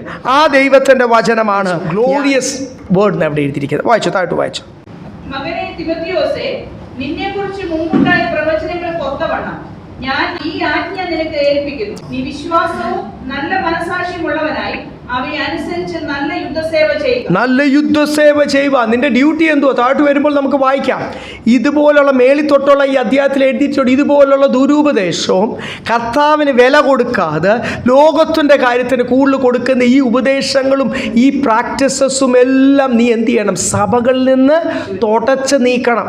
ഒരു സൈഡിൽ കൂടെ ആത്മാവ് നഷ്ടപ്പെട്ട ദൈവദാസന്മാരിൽ കൂടി ഇങ്ങനെ മറ്റൊരു സുവിശേഷം പ്രസംഗിച്ച് ഓരോ പൗലോസ് പണിത് വളരെ കഷ്ടപ്പെട്ട് ഈ 3-4 മിഷണറി യാത്രയിൽ വളരെ കഷ്ടപ്പെട്ട് ദൈവസന്നിധിയിൽ ഒത്തിരി പേരെ കൊണ്ടുവന്ന സഭകളെ മാറ്റി സത്യത്തിൽ നിന്ന് മാറ്റി പത്തി ഉപദേശത്തിൽ അങ്ങനെയൊന്നും വലിയ കാര്യമൊന്നുമില്ല, പത്തിയൊന്നും വേണ്ട, ഒത്തിരി വിലയൊന്നും കൊടുക്കണ്ട, എന്തിനാ ഇത്ര ആത്മീയം എന്ന് പറഞ്ഞ് ആ സുവിശേഷത്തിൻ്റെ മഹാത്മ്യം, the glory of the gospel, ഇല്ലേ? സുവിശേഷത്തിനൊരു മഹത്വമുണ്ട്, അതിൻ്റെ മഹത്വത്തെ ഇല്ലാതാക്കി, അതിൻ്റെ ശക്തിയെ, സുവിശേഷത്തിനെ വചനത്തിനെയും പേടിക്കും, അതിനെ ഭയപ്പെടുവാൻ അതിൻ്റെ പേടി ഇല്ലാതാക്കി. ക്രിസ്തു നിങ്ങളെ സ്വാതന്ത്ര്യമാക്കി, എങ്ങനെ വേണം ജീവിച്ചോ, സ്നാനപ്പെട്ടാൽ മതി, ഉടനെ സ്വർഗത്തിൽ പോകും, സ്വർഗം നഷ്ടപ്പെടത്തില്ല എന്നൊക്കെ പറഞ്ഞ് ഞാൻ പറഞ്ഞില്ല, ഒത്തിരി ലിബറൽ ടീച്ചിങ്സ് വന്ന്. തിമോത്തിയോസിനോട് മകനെ തിമോത്തിയോസേ, നിൻ്റെ ദൗത്യം എന്തുവാ? ഇതുപോലുള്ള ദുരുപദേശങ്ങളെ സഭയിൽ നിന്ന് എന്ത് ചെയ്യണം? തുടച്ച് നീക്കണം. താഴോട്ട് വായിച്ചോ. ചിലർ നല്ല മനസ്സാക്ഷി തള്ളിക്കളഞ്ഞിട്ട് അവരുടെ വിശ്വാസ കപ്പൽ തകർന്നു. 2-3 പേരുടെ പേര് താഴോട്ട് നമ്മൾ വായിക്കുന്നുണ്ട്. ഇവിടെ 2 പേരുടെ പേര് ഇവിടെ എഴുതിയിരിക്കുന്ന, നല്ല മനസ്സാക്ഷി പോയാൽ വിശ്വാസ കപ്പൽ എന്ത് ചെയ്യും? തകർന്നു പോകും. താഴോട്ട് വായിച്ചേ. ഹ്യൂമനിയോസും അലക്സാണ്ടറും ഈ കൂട്ടത്തിലുള്ളവരാകുന്നു. അവർ ദൂഷണം പറയാതിരിക്കാൻ പഠിക്കേണ്ടതിന് അവരെ സാത്താനെ ഏൽപ്പിച്ചിരിക്കുന്നു. എന്തൊക്കെ കാര്യങ്ങൾ അവിടെ നമ്മൾ വിചാരിക്കും ദൈവദാസന്മാർ അനുഗ്രഹിക്കുക മാത്രം ചെയ്യുന്നവരാണ്. ആണോ? God bless you God know. അനുസരിച്ചില്ലെങ്കിൽ വിളച്ചിൽ കാണിക്കുന്നവരെ സാത്താനെ ഏൽപ്പിക്കാനുള്ള അധികാരവും ദൈവദാസന്മാർക്ക് കർത്താവ് വ്യക്തമാണല്ലോ. അയ്യോ, അങ്ങനത്തെ ശുശ്രൂഷ ഒന്നും ചെയ്യില്ലേ പക്ഷേ, അങ്ങനെയൊന്നും ആരും ചെയ്യത്തില്ലല്ലോ. അങ്ങനെ ചെയ്താലേ ചിലരൊക്കെ നന്നാത്തുള്ളൂ എന്ന്. സ്വർഗം നഷ്ടപ്പെടല്ല, അവർ നിത്യത നഷ്ടപ്പെടാതിരിക്കാൻ സാത്താൻ കാത്തിരിക്കുക. സാത്താൻ്റെ ടീമും ഒന്നേപ്പിച്ച് ദൈവകൃപയുടെ വേലിയൊന്ന് മാറി ഈ അധികാരത്തോട് ദൈവദാസനൊന്ന് സാത്താൻ ഏൽപ്പിച്ചു കൊടുത്താൽ അവനെ കൊണ്ട് മൂക്കുകൊണ്ട് ഇക്ഷ വരപ്പിക്കുക എന്നൊക്കെ നമ്മുടെ മലയാളത്തിൽ പറയല്ല, അവൻ്റെ എട്ടപ്പാട് തീർക്കും. പിന്നെ ചിലരുടെയൊക്കെ കാര്യത്തിൽ ബൈബിൾ പറയുന്നുണ്ട്, അപ്പോസ്തലൻ തന്നെ പറഞ്ഞു, ഇനി മതി, വീണ്ടും നീ അവനെ സ്വീകരിച്ചു കൊള്ളാൻ. അപ്പോൾ ഇവിടെ എഴുതിയിരിക്കുന്ന 2 പേരെ കാര്യം പറഞ്ഞിട്ട് അവരെ എന്തുവാ? ദൈവഭയമില്ലാതെ അവരുടെ വിശ്വാസ കപ്പൽ, ഷിപ്പ്റെക്ക് എന്നാണ് ഇംഗ്ലീഷ് എഴുതിയേക്കുന്നത്. വിശ്വാസ കപ്പൽ എന്ത് ചെയ്തു? വിശ്വാസ കപ്പൽ തകർന്നു പോയി. അല്ലല്ല, അവരുടെ വിശ്വാസ കപ്പൽ തകർന്നു പോയി. നമുക്കതിനെ കപ്പൽ തകർന്നു പോയെന്നൊക്കെ പറഞ്ഞാൽ കപ്പൽ യാത്ര ചെയ്തിട്ടുള്ളവർക്കൊക്കെ, അല്ലെ നേവിയിലൊക്കെ ഉള്ളവർക്ക്, കപ്പലുമായിട്ട് ബന്ധമുള്ളവർക്കൊക്കെ മനസ്സിലാവും. ഇവിടെ ഇരിക്കുന്നവരോട് കപ്പൽ ഞങ്ങൾ യാത്ര ചെയ്തിട്ടുണ്ട് കേട്ടോ. ഞങ്ങൾ നേവൽ സർവീസ് ഓൺ ഡ്യൂട്ടിയിലുള്ള സമയത്തും അല്ലെങ്കിൽ നമ്മൾ ആഴക്കടലിൽ പോയിട്ടൊക്കെ വന്നിട്ടുണ്ട്. പക്ഷേ ഹല്ലേലൂയ അങ്ങനെ തകർന്നു പോയെന്നൊക്കെ പറഞ്ഞാൽ കപ്പൽ യാത്ര ചെയ്താത്തവർക്കും ആ കപ്പൽ ആഴക്കടൽ പോയി ചുറ്റിനും നോക്കുമ്പോൾ വെള്ളം മാത്രം കാണുന്ന ഒരു അനുഭവത്തിൽ തകർന്നാൽ എന്ത് സംഭവിക്കും എന്നൊക്കെ അറിയുന്നവർക്ക് നമ്മുടെ ഇന്നത്തെ ഭാഷയിൽ പറഞ്ഞു കഴിഞ്ഞാൽ ഈ പാളം തെറ്റിപ്പോയോ ട്രെയിൻ പാളം തെറ്റിപ്പോയാലൊക്കെ എന്ത് സംഭവിച്ചാലും എന്ത് ചെയ്യും, അത് പോവും. കപ്പൽ തകർന്നു പോയാലും ട്രെയിൻ പാളം തെറ്റിപ്പോയാലും അവരുടെ കാര്യം പിന്നെ എന്തുവാ, മുങ്ങിപ്പോവും. ആ കപ്പൽ എന്ത് ചെയ്യും, പിന്നെ അനേകരുടെ വിശ്വാസ കപ്പൽ തകർന്നു പോയി.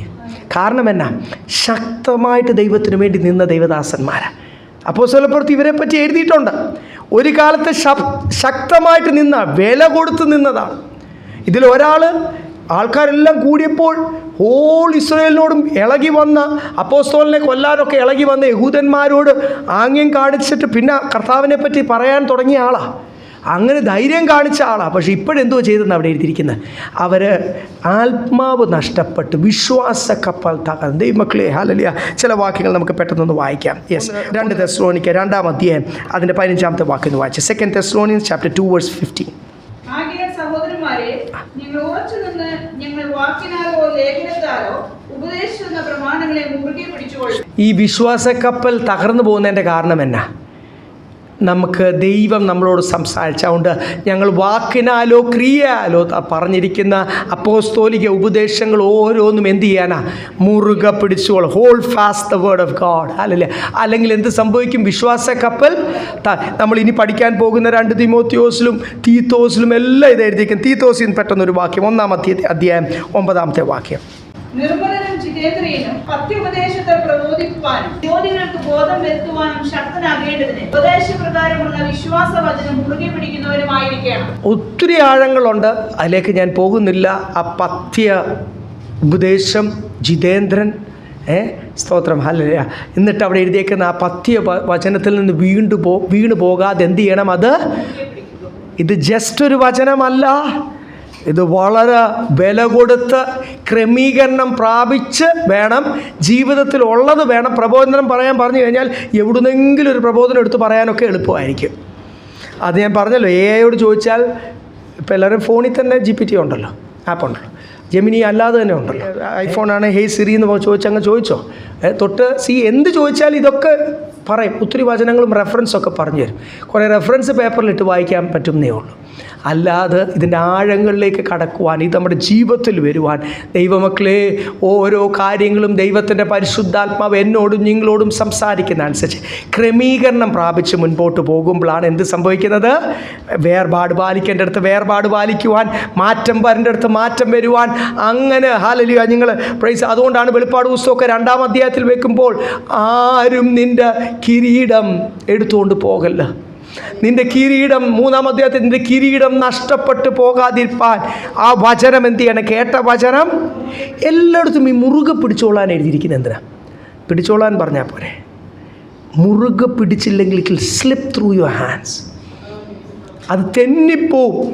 നിൻ്റെ ഹൃദയത്തിൽ നിന്ന് വേറെ അതിനേക്കാൾ ഇമ്പോർട്ടൻ്റ് ഉള്ള ലോകത്തിലെ പല കാര്യങ്ങൾ വരുമ്പോൾ ഈ കേട്ട വചനം ഹൃദയത്തിൽ നിന്ന് ഇറങ്ങിപ്പോവും. ദൈവമക്കളെ മാറിപ്പോവും. അതുകൊണ്ട് വീണ്ടും ദൈവത്തിൻ്റെ പരിശുദ്ധാത്മാവെന്ന് പകൽക്കാലം ഓർപ്പിക്കുക, മുറുകെ പിടിച്ചുകൊള്ളുകയാണ്. ഹല്ലേലൂയ. ഈ ഹുമന്യോസും അവന്ന് വായിച്ചവരെ 2 പേരെ പറ്റി, ഹുമന്യോസും അലക്സാണ്ടറും. ഇത് ഇവിടെ തന്നെ 2 തിമോത്തിയോസ് 2-ാം അധ്യായം 16 തൊട്ടൊന്ന് വായിച്ചേ. 2 Timothy 2:16. ഭക്തിവിരുദ്ധമായ വൃഥാലാപങ്ങളെ ഒഴിഞ്ഞിരിക്കുക, ആ വകക്കാർക്ക് അഭക്തി അധികം മുതിർന്നു വരും. വെറുതെ ഓരോ വചനത്തിൻ്റെ കാര്യം പറഞ്ഞിട്ട് നിങ്ങൾ തർക്കിക്കുക. എന്തോ ഭക്തിവിരുദ്ധമായ വെറുതെ ഡിസ്കഷൻസും ഡിബേറ്റ്സും. ഈ ഡിബേറ്റ്സും ഡിസ്കഷനും ഒക്കെ ഇപ്പം ഭയങ്കര മാർക്കറ്റിൽ നല്ല ഡിമാൻഡുള്ള സാധനമാണ്. ഭയങ്കര ഡിബേറ്റ്സാണ്. ഓരോരുത്തർ ഡിബേറ്റിൽ അങ്ങ് ചേരുന്നുണ്ട്. ആരെങ്കിലോടൊക്കെ ഡിബേറ്റ് ചെയ്യും, യൂട്യൂബിലെടുത്തിട്ട് അങ്ങ് അപ്ലോഡ് ചെയ്യും. ഭയങ്കര ഷെയറിങ്. ഒത്തിരി ദൈവദാസന്മാർ ഇവിടെ എന്തോ ബൈബിളാണ് പറയുന്നത്, ഈ ഭക്തിവിരുദ്ധമായ ഡിബേറ്റും. എത്ര ഡിബേറ്റ് ചെയ്താലും ആർക്കെങ്കിലും സുബോധം വരുമോ? അവിടെ മത്സരത്തിൻ്റെ ആത്മാവല്ലേ വരും. ഡിബേറ്റ് എന്ന് പറഞ്ഞാൽ എന്തോ, ഞാൻ പറയുന്നത് ജയിക്കണം. 2 കക്ഷിയും എന്തെങ്കിലുമൊക്കെ പറഞ്ഞിട്ട് എന്ത് ചെയ്യും, അങ്ങോട്ട്. പിന്നെ ഡിബേറ്റിന് ജയിക്കാൻ വേണ്ടി കുറച്ച് കർത്താവ് അനുവദിക്കാത്ത കാര്യങ്ങളോട് വേണേ അങ്ങ് എവിടുന്നെങ്കിലുമൊക്കെ എടുത്തങ്ങ് പറഞ്ഞു കളയും. ജയിക്കണ്ടേ? ഡിബേറ്റ് എന്ന് പറഞ്ഞാൽ മത്സരമായി പോയില്ലേ, കോമ്പറ്റീഷനായി പോയില്ലേ, ജയിച്ചാലല്ലേ പറ്റത്തുള്ളൂ. ഇവിടെ എഴുതിയേക്കുന്നത് വൃഥാ ലാഭങ്ങളും പിന്നെ അതിൽ നിന്ന് എന്ത് ചെയ്യണം? ഭക്തി വിരുദ്ധമായി ഇതെല്ലാം നിങ്ങളുടെ ഭക്തിയെ കെടുത്തി കളത്തുള്ളൂ. അതിൽ നിന്ന് ഒഴിഞ്ഞു നിന്നുകൊണ്ട് അവരുടെ വാക്ക് അർബുദ വ്യാധി പോലെ തിന്നുകൊണ്ടിരിക്കും. ഹുമനിയോസും ഫിലേത്തോസും അവരുടെ കൂട്ടത്തിലുള്ളവരാണ്. ഇവിടെ ഹുമനിയോസും അലക്സാണ്ടറും എഴുതിയിരിക്കുന്ന, അല്ലാതെ ഒരാളോടുണ്ട് ഫിലത്തോസും. അപ്പോൾ ഹുമനിയോസും ഫിലത്തോസും ആ കൂട്ടരാണ്. ഇവരുടെ പരിപാടി എന്തുവാ? എന്തെങ്കിലുമൊക്കെ വചനത്തിൽ നിന്ന് വലിയ വലിയ കാര്യങ്ങൾ പറഞ്ഞിട്ട് ഈ തിയോളജിയൻസ് തർക്കിക്കുന്ന വായിച്ച്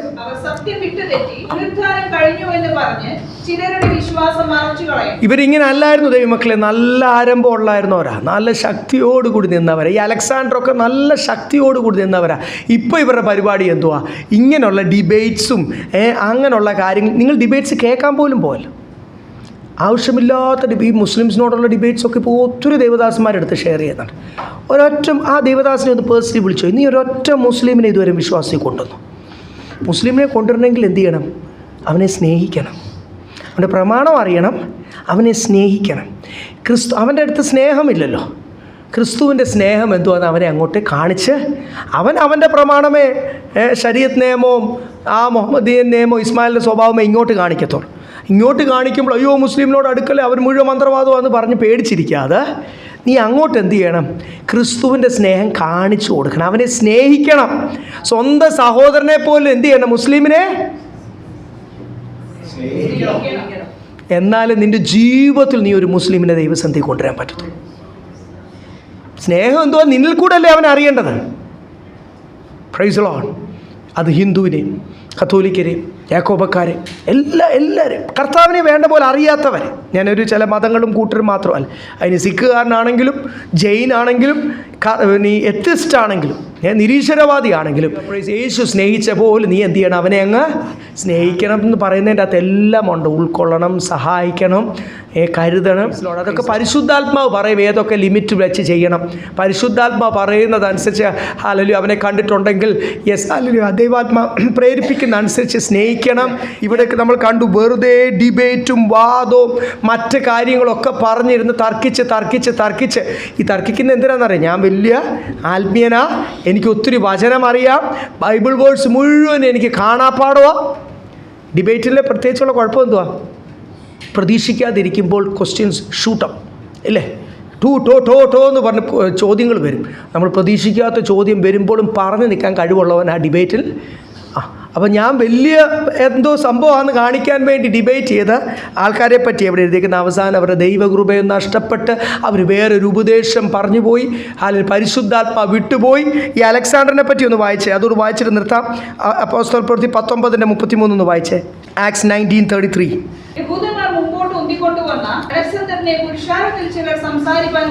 ഇവിടെ എല്ലാവരും എതിർത്തപ്പോൾ, എല്ലാവരും അർത്തമീസ് ദേവി എന്ന് പറഞ്ഞ് ആർത്തപ്പോൾ, അല്ലെ ആർക്കുവാൻ വേണ്ടി അവരെ ഇളകിയപ്പോൾ, ദേശം മുഴുവൻ ഇളകിയപ്പോൾ മുൻപോട്ട് വന്ന് നിന്ന് സംസാരിക്കാൻ, യേശു ആരാന്ന് പറയുവാൻ സംസാരിക്കാൻ അറിയാവുന്നവനും യോഗ്യനും ധൈര്യമുള്ള ഒരു യഹൂദനായിരുന്നു ആര്?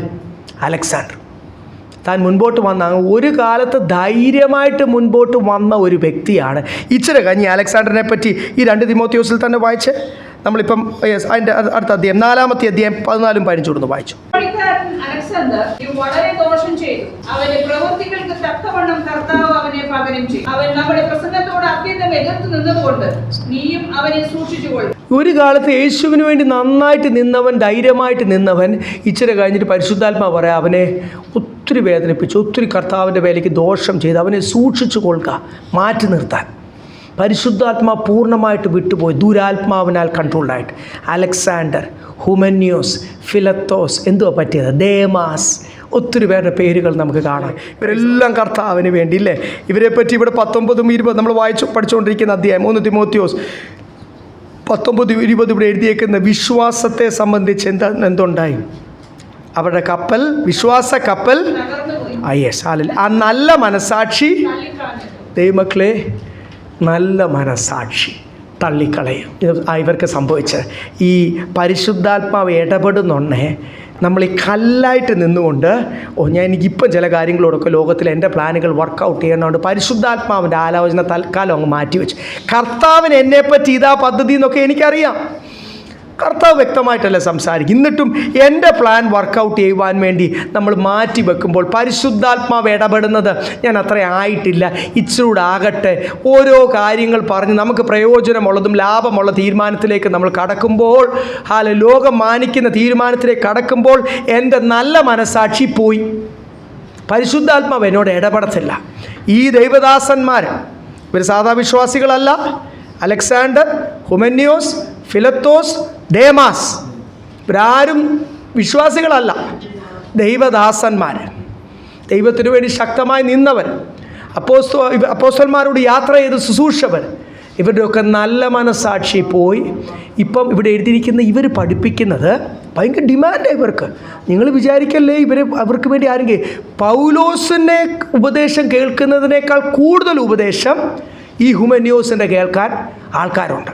അതുകൊണ്ട് അവിടെ എഴുതിയിരിക്കുന്ന ആ ഉപദേശം അർബുദ വ്യാധി പോലെ എന്ത് ചെയ്യുക, അതല്ലേ നമ്മൾ ആദ്യം വായിച്ചത്, അർബുദ വ്യാധി പോലെ, like cancer, it is spreading.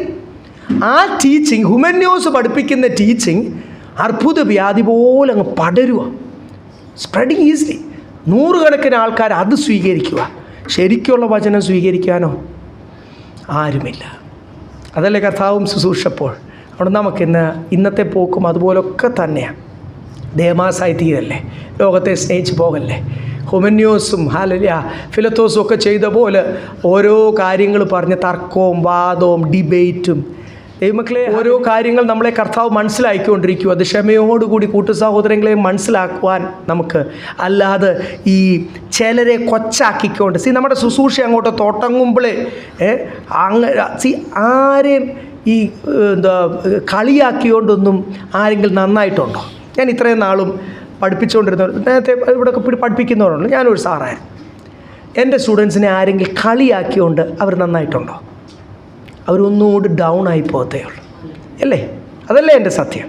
നമ്മളെ നല്ല ടീച്ചേഴ്സായിട്ടല്ലേ, ധർമ്മോപദേഷ്ടാക്കന്മാരായിട്ടല്ല, ക്രിസ്തുവിൻ്റെ വചന അപ്പോസ്തോലിക ഉപദേശത്തിൻ്റെ ടീച്ചേഴ്സായിട്ടാണ് പൗലോസ് പറഞ്ഞു, ഈ മഹത്വമേറിയ ശുശ്രൂഷ സുവിശേഷം എന്നെ പരമേൽപ്പിച്ചിരിക്കുന്നു, അതിൻ്റെ ടീച്ചറായിട്ട് ദൈവം എന്നെ വിളിച്ചിരിക്കുന്നു. അപ്പം ഇതെങ്ങനെയാണ്? കൃപയോടുകൂടിയാണ് നമുക്ക് പറയുവാൻ. ദൈവം നമുക്ക് അതിനുള്ളൊരു കൃപ തരട്ടെ. ഇങ്ങോട്ട് എങ്ങനെ റിയാക്ട് ചെയ്താലും കൃപയോടുകൂടി പറയുവാൻ ദൈവം എനിക്കും നിങ്ങൾക്കും അതിന് കൃപ തരട്ടെ. അതുകൊണ്ട് ആരെയും കുറ്റപ്പെടുത്തിയോണ്ടോ കളിയാക്കിയോണ്ടോ ഇങ്ങനെ ഇതൊരു തെറ്റായ ഉപദേശമാണെന്ന് പറയണം. സ്തോത്രം. പക്ഷെ ആരെയും കളിയാക്കിയോണ്ട് ആരും നന്നാകത്തില്ല. ഇതുവരെ ലൂസിഫർ പോലും നന്നായിട്ടില്ല. ലൂസിഫർ ചെറിയ ആളല്ല, മിഖായേലിനെയും ഗബ്രിയേലിനേക്കാൾ ശ്രേഷ്ഠ ദൂതനായിരുന്നു. യഹോവയായ ദൈവത്തിൻ്റെ ആരാധന നയിച്ചുകൊണ്ടിരുന്നവൻ. അവരെക്കാൾ എല്ലാം മനോഹരമായിട്ട് ദൈവം സൃഷ്ടിച്ചുകൊണ്ടിരുന്നു. അതുകൊണ്ട് നമുക്ക് കൃപയോടുകൂടി ഈ പട്ടണത്തിൽ പിന്മാറ്റത്തിലായിരിക്കുന്നവരുണ്ട്. നമുക്കറിയാവുന്ന ഒത്തിരി പേര് പിന്മാറ്റത്തിലായിരിക്കുന്നവരുണ്ട്. ഒത്തിരി ദൈവദാസന്മാർ സത്യ ഉപദേശത്തിൽ നിന്ന് മാറിപ്പോയിട്ടുണ്ടോ? അവർ ഇന്ന ദൈവദാസൻ ഇങ്ങനെ പോയില്ലേ എന്ന് പറഞ്ഞു. ചിലപ്പോഴൊക്കെ നമ്മൾ അറിയാതെ നമ്മുടെ സഹോദരങ്ങളോടൊക്കെ പറഞ്ഞു പോകും, ഇന്ന ദൈവദാസൻ ഇങ്ങനെ ആയി പോയെന്ന് പറഞ്ഞു പോകും. അടുപ്പം കൊണ്ട് പറഞ്ഞു പോകുന്ന. പക്ഷേ എത്ര നമ്മൾ പബ്ലിക്കിൽ പറഞ്ഞിട്ടും കാര്യമില്ല ദൈവമക്കളെ. ആ ദൈവദാസനെ ഒന്ന് കാണാൻ കഴിയുന്നെങ്കിൽ, ആ ദൈവദാസന് വേണ്ടി കുറച്ച് ദിവസം ഒന്ന് ഉപവസിച്ച് ആ ദൈവദാസനെ പോയി ഒന്ന് കാണാൻ ദൈവാത്മാവ് നിന്നെ പ്രേരിപ്പിക്കുന്നെങ്കിൽ അതാണ് ശുശ്രൂഷ. Praise Lord. അല്ലേ? അല്ലാതെ വൃഥാ ലാഭം, തർക്കം, ഇത് പ്രയോജനം ചെയ്യത്തില്ലെന്ന് ബൈബിളിൻ്റെ അകത്ത് എഴുതിയിട്ടുണ്ട്. സോ അത് ഒരു പ്രയോജനവും ചെയ്യത്തില്ല, തർക്കിച്ചിട്ട് ഒരു കാര്യവുമില്ല. എല്ലാവരും ദൈവം വിളിച്ചിരിക്കുന്ന ശ്രേഷ്ഠമേറിയ വിളിയാണ്. ചിലർ അവർ തന്നെ അറിയാതെ പരിശുദ്ധാത്മാവ് വിട്ടുപോകുന്ന പ്രവൃത്തികൾ ജീവിതത്തിൽ വന്നിട്ട് ഓരോരുത്തരുടെ ബലഹീനതകൾ വേറെ വേറെയാണ്. പരിശുദ്ധാത്മാവ് അവരെ വിട്ടുപോകാനുള്ള ഒരു കാരണമുണ്ട്. അത് കാരണം അവരെപ്പറ്റി നിങ്ങൾക്കൊരു ഭാരമുണ്ടെങ്കിൽ, അങ്ങനെ ഒരു ഭാരം നിങ്ങൾക്ക് തരുന്നുണ്ടെങ്കിൽ, ആ ദൈവദാസൻ നരകത്തിൽ പോകണം എന്നാണോ നിങ്ങൾ ആഗ്രഹിക്കുന്നത്? അല്ലെങ്കിൽ ആ ദൈവദാസൻ സ്വർഗത്തിൽ പോകണം എന്നാണോ നിങ്ങൾ ആഗ്രഹിക്കുന്നത്? സ്വർഗത്തിൽ പോകണമെന്നാണ് നിങ്ങൾ ആഗ്രഹിക്കുന്നെങ്കിൽ യേശു ചെയ്ത പോലെ എന്ത് ചെയ്യണം? യേശു ചെയ്യുന്നത് പോലെ, ഇന്നും യേശു ചെയ്യുന്നത് പോലെ കൃപയോടുകൂടി ഇടപെടുവാൻ. Praise Lord. ഹല്ലേലൂയ. പറഞ്ഞു മനസ്സിലാക്കുവാൻ ദൈവം നമുക്കൊരു കൃപ തരട്ടെ. പരിശുദ്ധാത്മ, ഞാൻ പറഞ്ഞില്ലേ, തർക്കം, ഇങ്ങനെയുള്ള വൃഥാലാഭങ്ങൾ, ഡിബേറ്റ്സ്, ഇതൊന്നും പ്രയോജനപ്പെടത്തില്ല ദൈവമക്കളെ. ഹല്ലേലൂയ. അവിടെ തിമോത്തിയോസിനോട് പറയുക, പത്യ ഉപദേശത്തിൽ നിൽക്കുവാനും കൃപയോടുകൂടി അത് മനസ്സിലാക്കുക. അനേകരുടെ വിശ്വാസ കപ്പൽ തകർന്നു പോയി. ഈ തെറ്റായ ഉപദേശങ്ങളൊക്കെ അർബുദ വ്യാധി പോലെ പ്രചരിക്കുന്ന ഒരു പട്ടണത്തിലാണ് നമ്മളായിരിക്കുന്നത്. നമ്മളിങ്ങനെ ഒരു ചെറിയ കൂട്ടുവരുന്ന കറക്റ്റ് ഉപദേശം പഠിച്ചിട്ട് മാത്രം കാര്യമുണ്ടോ? ഇല്ല. ഇവിടെ ആയിരക്കണക്കിന് ആൾക്കാർ, നൂറുകണക്കിന് ആൾക്കാർ കൂടുന്ന സഭയുണ്ട്. അവിടെ എല്ലാം തെറ്റായ ഉപദേശം പഠിപ്പിക്കുക. ഇത് നമുക്കൊരു ഭാരമില്ലയോ? ഞാനും എൻ്റെ കുടുംബം ഞങ്ങൾ സേഫ് സോൺ ഇല്ലേ? കാഹളം ഊതുമ്പോൾ അറിയാം ഈ ഹൃദയവും വെച്ചുകൊണ്ട് മേളിലോട്ട് പോകുമ്പോൾ, ഈ സെൽഫിഷ് ഹൃദയം വെച്ചുകൊണ്ട് ഇത് യേശുവിൻ്റെ ഹൃദയമാണോ എന്ന് കാഹളം ഊതുമ്പോൾ അറിയാം. ഞാൻ എന്നെയും കൂടാണ് ഞാൻ പറയുന്ന വചനത്തിന് മുമ്പിൽ ഹല്ലേലൂയ ക്രൂശിച്ചുകൊണ്ടാണ് ഞാൻ സംസാരിക്കുന്നത്. നമ്മളും അറിയാതെ ജഡത്തിൽ അങ്ങനെ ആയിപ്പോകുമ്പോൾ അങ്ങനെ ആയി തീരുവാനല്ല കർത്താവ് ആഗ്രഹിക്കുന്നതെന്ന് പരിശുദ്ധാത്മാവ് ഇന്ന് പകൽക്കാലം വ്യക്തമാകുന്നു. ഈ കൊച്ചിയിലെ സഭകൾ, നമുക്കറിയാവുന്ന ദൈവദാസന്മാർ, ഒരു കാലത്ത് നല്ലപോലെ നിന്ന ദൈവദാസന്മാർ ക്ഷീണിച്ചു പോയെങ്കിൽ അവർക്ക് വേണ്ടി പ്രാർത്ഥിക്കുവാനും ദൈവം നിങ്ങളെ അധികാരപ്പെടുത്തുന്നെങ്കിൽ അവരോട് പോയി സ്നേഹത്തോടുകൂടി സംസാരിക്കുവാൻ നിങ്ങളെ ദൈവം ഒരു മഹത്വമേറിയ ശുശ്രൂഷ ഭരമേൽപ്പിച്ചിട്ടുണ്ടെങ്കിൽ ദൈവസന്നിധിയിൽ സമർപ്പിക്കില്ല. അതിനുള്ള അവസരവും അതിനുവേണ്ടി ഒരുങ്ങുവാൻ ഞാൻ പറഞ്ഞു. ഒത്തിരി പേര് ഉപദേശിക്കേണ്ടവരാ. അതിനുവേണ്ടി നമ്മൾ ഒരുങ്ങണം. ദൈവം നമ്മളെ അതിനുവേണ്ടി സഹായിക്കട്ടെ.